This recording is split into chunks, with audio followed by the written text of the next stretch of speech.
The Lord doeth is forever. None can add to it. None can take away from it. So God is that powerful that if you don't finish up, you don't finish up. So, as powerful as God is, how did it let it slip by that I can make decisions?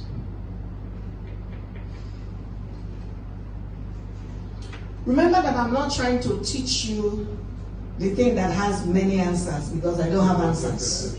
I hope you know that I'm just trying to ramble my confusion around with you so that we'll look at it together. Perhaps it will make sense, perhaps it will not make sense. But the point that I'm trying to show you is that when Cain failed in Genesis chapter 4, God went another step. Then the Bible said Seth was born. Then men started to call upon the name of the Lord. It meant that one man at some point in that genealogy decided that, you know what, I do not want to be independent of God. So I will bend my will. So the men started to walk with God again. Then a few things happened. By Genesis chapter 6, men had gone back to doing whatever it is they knew how to do. It was Enoch's time. Do you remember that? Well, no, it was Noah's time. Noah's time. And then God showed up again and said, Noah is bending his will before me. He's found grace in my sight. And for that reason, I'm going to put my hand on him. And I'm going to use him to pick just him and his family to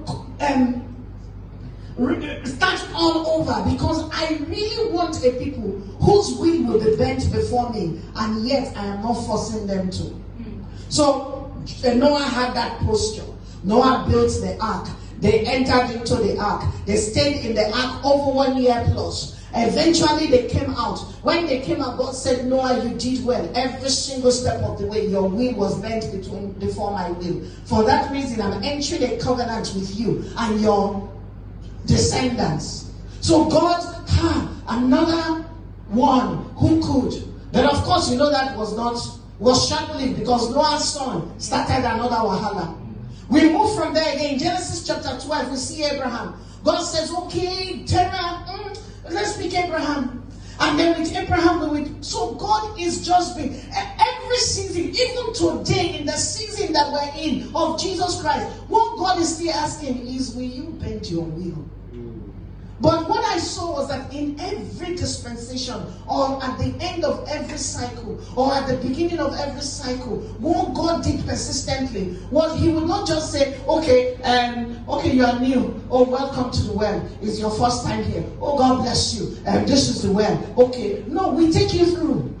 This is what we are here about. We give you a package to show you that, see, for you to thrive in the well, your will has to bend to these things that are in this package. If you can align with these things in this package, then what God has spoken over the people in this place will begin to manifest. We don't just leave you.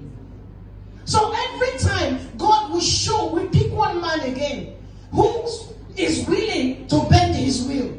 And He will use him as the example. Say, see what happens when a man bends his will. After Abraham, it was Isaac. After Isaac, there was, what's his name? Jacob, who refused to bend, but ultimately he bent. After Jacob, there was Joseph. So every season, there was someone.